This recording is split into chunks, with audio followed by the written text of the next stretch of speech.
You feel it, you know it. D Raww Productions.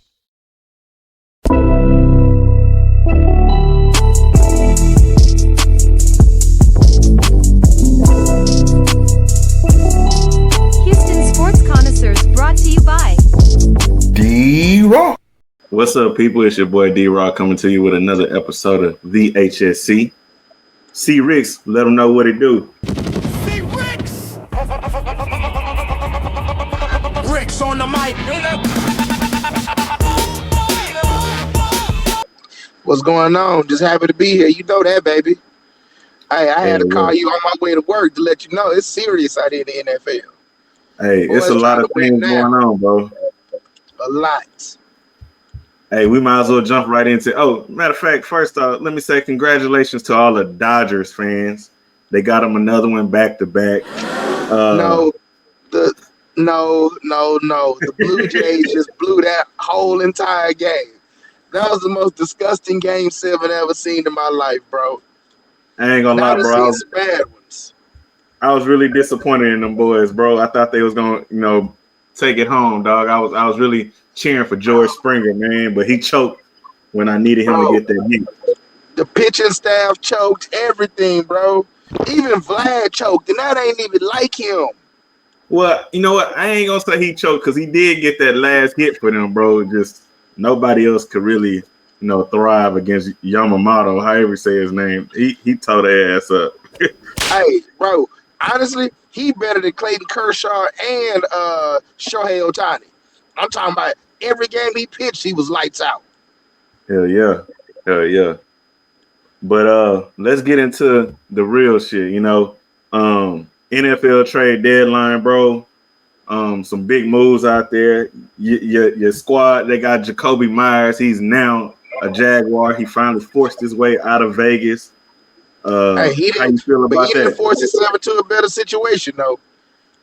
Yeah, well, we 5-3, but he just wanted to lead a team. He think, I ain't gonna lie to you, the Jaguars not paying him, bro. You don't think so? Well, I'm gonna tell you this. No. I'm gonna tell you this. Y'all really did need receivers though, so he should really help because y'all drop a lot of balls, bro. And what's your starting receiver? What's his name? Brian Thomas Jr. Yeah, he not getting it done. And then your boy Travis Hunter, he go down. Like we were just saying, they just got a nice new sports car. And he was honestly, the way they gonna ruin his career is, I'm telling you, gonna write a book about it. Because what they should have did, they should have started him in a corner and just have him in for a few offensive packages. They want to have this man in 60-70% of the time on both sides of the ball. He not even 200 pounds. That wasn't gonna work.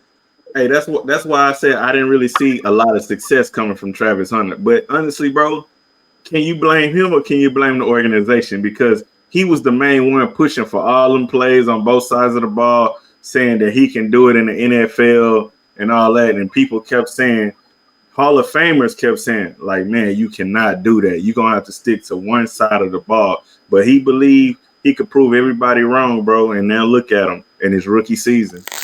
Look, I'm glad we having this episode today because this episode needs to talk about toxic franchises. Okay? When we talk about these trades, we're going to bring up a toxic franchise. And guess what? The Jaguars are on the list as a toxic franchise.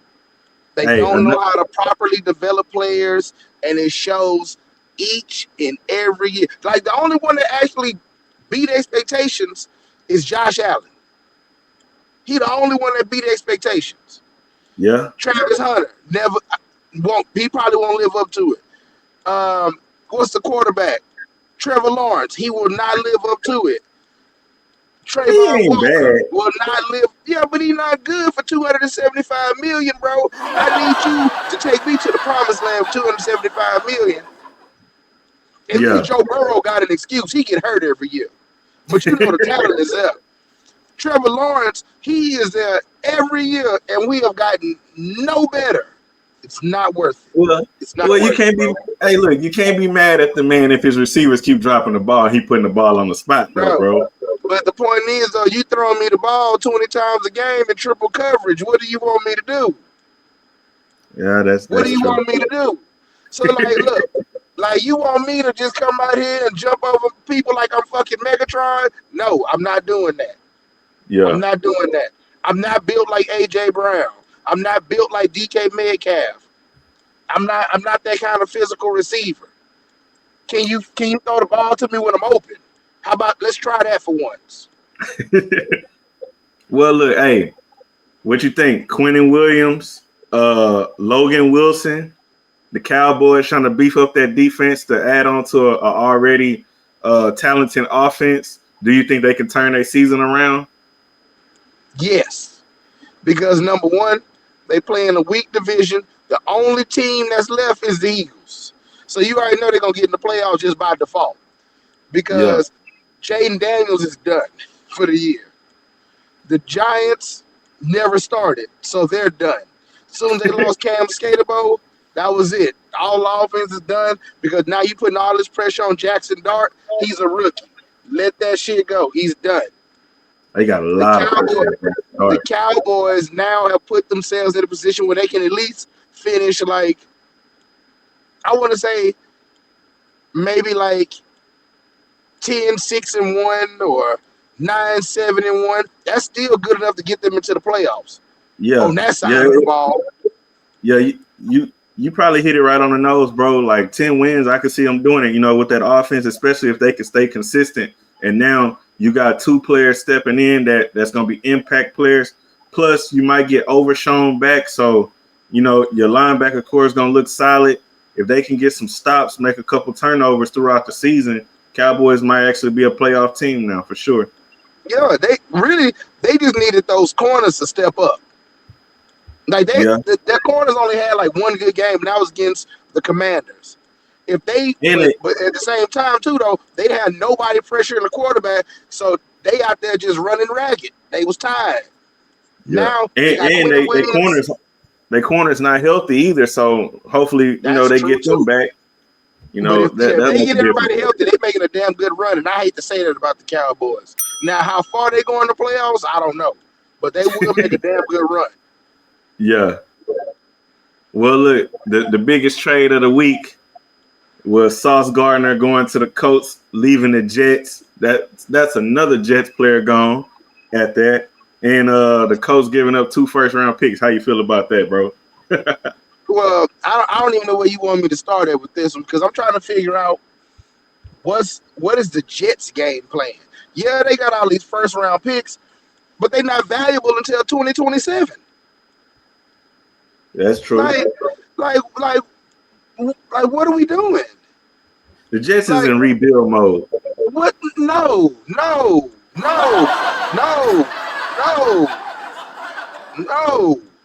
Like, how many more times are you gonna rebuild? You was just in a rebuild mode about 3-4 years ago, and they can't never get it right. Bro. When you say a toxic franchise, the Jets is one of those kind of franchises, bro. They never get it right. They always get the quarterback wrong. The head coach might be wrong, or he just might be in the wrong organization. Because I feel like the crazy part is, I thought they would trade Breece Hall, if anything. But you are a defensive-minded coach, Aaron Glenn, and you trade all your best defensive players? The defense wasn't the problem. They ain't really got nothing on offense like that. What you mean? They got Gary Wilson. They got Breece Hall. That's it. Trade Justin Fields, too. They just got Justin. Justin, I don't know, bro. Like I said, man, the Jets is just a bad organization, bro. They really just need to sell a team. The owner needs to sell a team, bro. Hey, what's his name? Woody Johnson? Or something like that? Yeah. It's Woody something. Yeah, Woody something, yeah. Man, oh my God. Like, that, like, we always talk about how bad the Browns are and how bad, like, the Panthers are doing right now. But at least at one point in time, they had a winning culture. The Jets haven't had a winning culture in almost 20 years.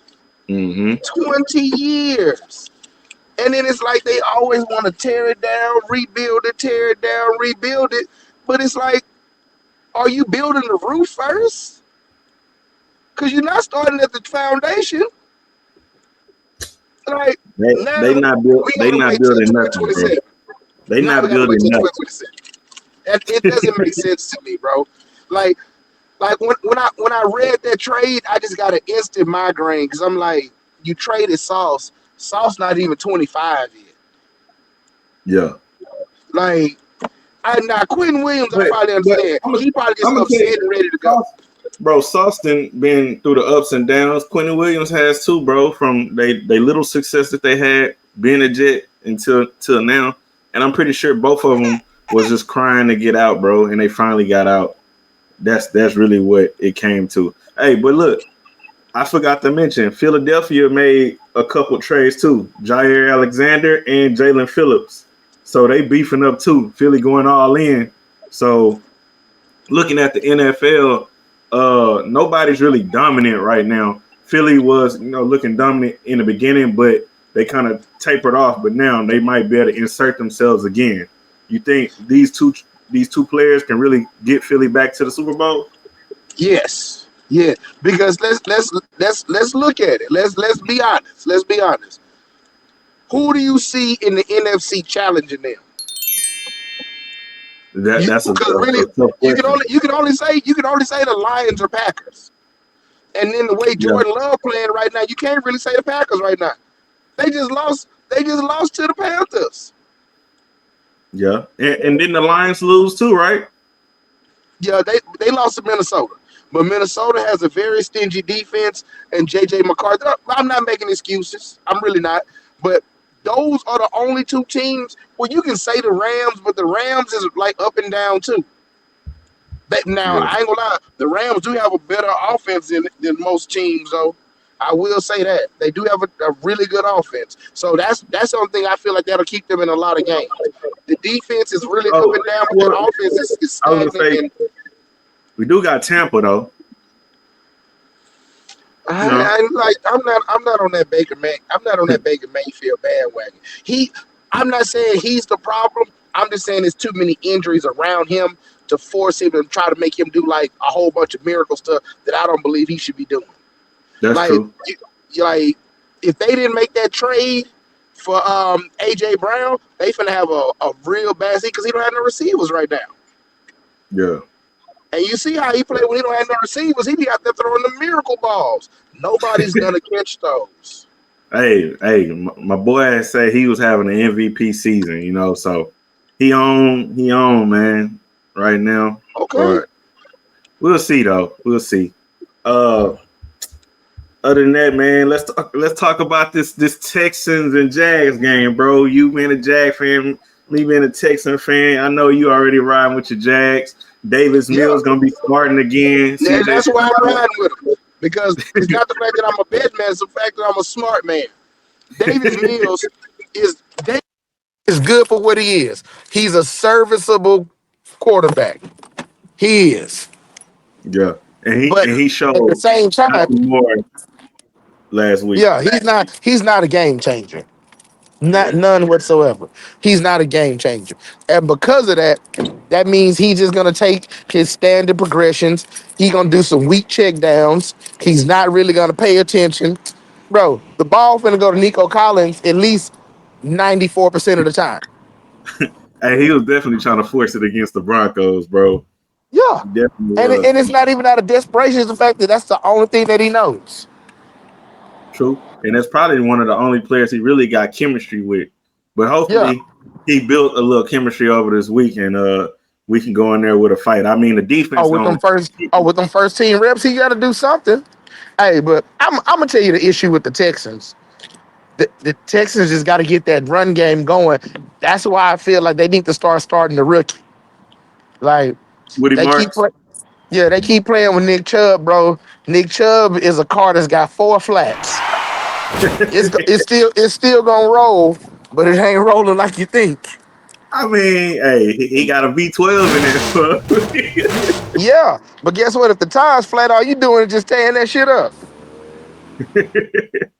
Yeah, bro. You know what? Maybe Rolling Woody Marks might make a difference, but overall, I think the Texans' biggest issue is Nick Caley and his play calling because Oh, come on, the bro. You Denver can't game do was him like definitely that. a game that they should have won. I mean, you got to the goal line, the 1 yard line 2 times, bro, in that game, and you could not get in the end zone. And this is not something that's new. It's something that's been happening every week. And you would think by now he would have figured out a way to get in the end zone, and yet they have still not have figured it out. And now CJ Stroud hurt.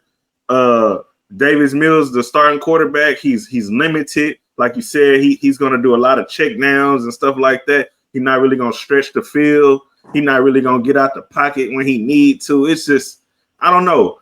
We'll see what happens against the Jaguars. You know, sometimes y'all do tend to play Fence on the and more. his progressions is very, very slow. Yeah, the progression's slow. Like everything that we saying is true about Davis Mills. Yeah, he has improved as a backup quarterback, but you can still see that he's still the same old Mills, bro. So wait a And, minute. I got to stop you right there. How do you improve as a backup? Like, hey, hey, hold on, man. That's the hey, wildest thing I man, ever heard. That he bus gotta ain't. So he you gotta telling get me somebody to he is? train him, So you bro. telling me he's leveling up on the bench? He got to level up some way. You know, he got all that time with the tablet. He should know, the ins and outs of reading the defense. Hey man, don't ever try to call Davis Mills clipboard Jesus, man. Don't do that. I mean, I'm just saying, bro. But I mean, Hey, what's your prediction on the game, reps man? make you better. What's your prediction on the game? Hey, honestly, believe it or not, the defense gonna keep it close, but I feel like the Jaguars, with the addition of Kobe Myers, we should win. I'm gonna say 27-21. All right, my guy. Yeah, appreciate you. All right, no problem. All right, so Corey taking the Jaguars 27-21. And with that being said, it's NFL pick'em time, people. Let's get it. Let's go. Raiders, Broncos. Broncos favored at home by 9.5. I'm riding with the Broncos. Falcons, Colts. Colts favored at home by 6.5. Man, this is actually going to be a good one, but let's go Falcons. Giants, Bears. Chicago favorite at home by 4.5. Let's go Bears. Bills, Dolphins. Buffalo favorite on the road by 9.5. Let's go Bills. Ravens, Vikings. Baltimore favorite on the road by 4.5. Let's go Vikings. Browns, Jets. Cleveland favorite by 2.5 on the road. Let's go Cleveland. Patriots, Buccaneers. Buccaneers is favored by 2.5 at home. Let's go Bucks. Saints, Panthers. Carolina favored by 5.5 at home. Let's go Carolina. Jags, Texans. Texans favored by 1.5 at home. Come on, Davis Mills. Push us through. Pull us through. Let's go Texans. Cardinals, Seahawks. Seattle favored by 6.5 at home. Let's go Seattle. Rams and 49ers. Rams favored by 4.5 on the road. Let's go Niners. Lions, Commanders. Detroit favored by 8.5 on the road. Let's go Lions. Steelers, Chargers. Chargers favored by 2.5 at home. Should be a good one. Let's go Steelers. Eagles, Packers. Packers favored by 2.5 at home.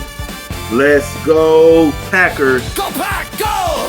And to conclude this, the Bengals, Cowboys, Titans, and Chiefs are on a bye week. Yo, it's T-Walk with the slips. No miss, just hits. Lock in quick. This them jackpot picks.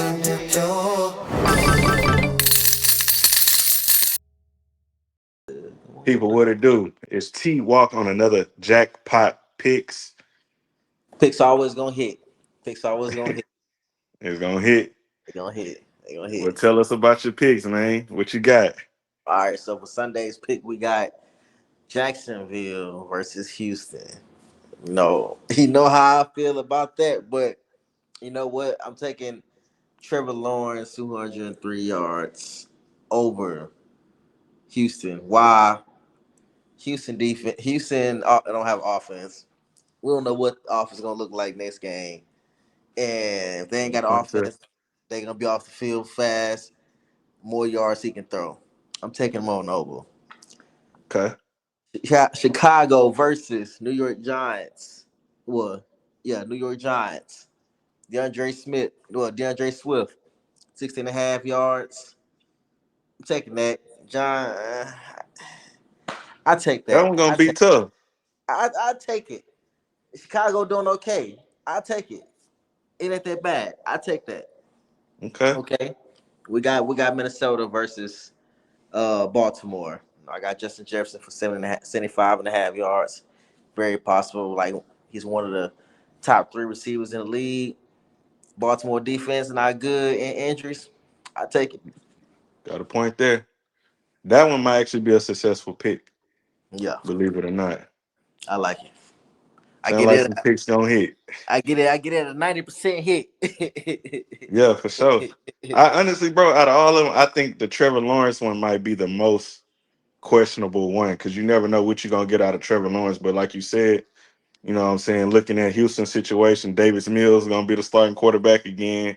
A lot of 3 and outs, a lot of times that Trevor Lawrence can throw the ball. Exactly. Gotta start looking like that. People don't look at it like that. Yeah. All right, man. Appreciate you for having me, man. All right, bro. All right.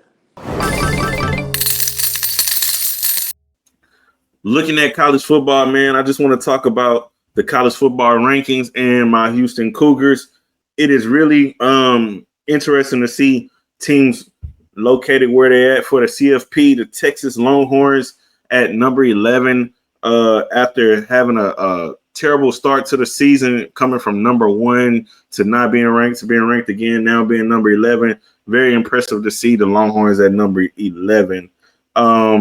Also looking around, BYU, Texas Tech, they're going to have a huge game coming soon to see them going head to head. You know, the Big 12 is looking good and shining.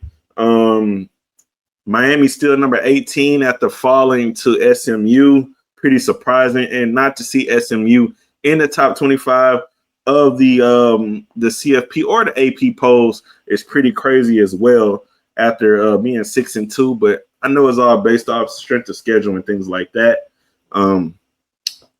Other than that, man, I want to talk about my Houston Cougars. I was highly disappointed to see the Houston Cougars lose to West Virginia 45-35. The offense coming out with the same offense that it always does each week, running the ball, trying to clock control, but this time not having a lead and not changing when necessary, needing to go to the no huddle. As I always said, this is Houston Cougar football. We do no huddle. We get to the line quick and take off. That's not what we're doing. And when we do, we get W's. And this week, we did the opposite. We played Willie Fritz offensive style too early in the game, allowed West Virginia to get the lead, couldn't stop the run. They never adjusted on the defensive side to stop the run. They kept running the same kind of personnel that was not going to stop the run and giving up big plays. And this is the summary of that game, 45-35 loss. Now, we did all that bragging and complaining. I did for sure for not being in the AP top 25. And we were, finally ranked at number 22. We go in first game at home. The home fans don't show up. Terrible support, things like that. An early 11 o'clock game. I don't care, man. I don't care that it's Houston or whatever. It's a whole bunch of students that stay on campus and they should be at the game supporting the Cougars, especially when you're in the top 25.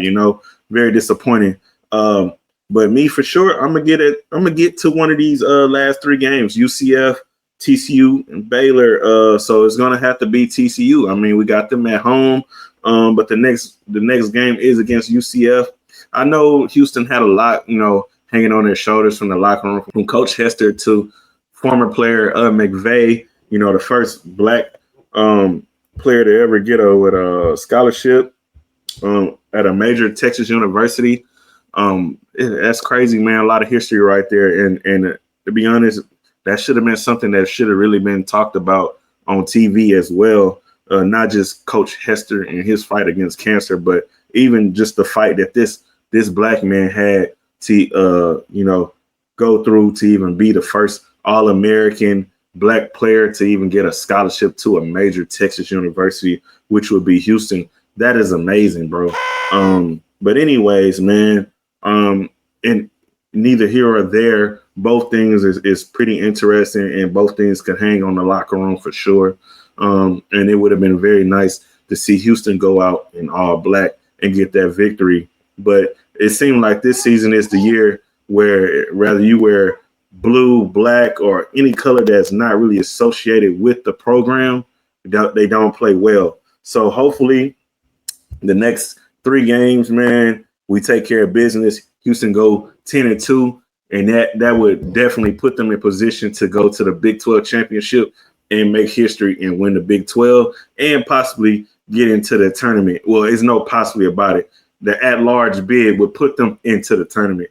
But we will see what Houston does moving forward. But as of right now, I would say this season is a success for the Houston Cougars. But I'm really hoping for even more and more success and better improvement. But also look at the Houston Cougars basketball team, man. They went out there, got a victory, and they're looking good, shining. And hopefully we can take that shine all the way back to March Madness Final Four. And this time we come down the ladder with the trophy. So we shall see what happened. And last but not least, let's talk about them Houston Rockets. Houston Rockets is on a 4-game win streak. We got 2 losses, so 4-2. Things with the Rockets is looking pretty good. But I must say, man, the Rockets really, truly need a point guard. They need somebody that can really take care of the ball, take care of them turnovers. It sucks that Fred VanVleet may be out the whole season. Who knows? I don't really want him to rush back. I want Houston to figure it out.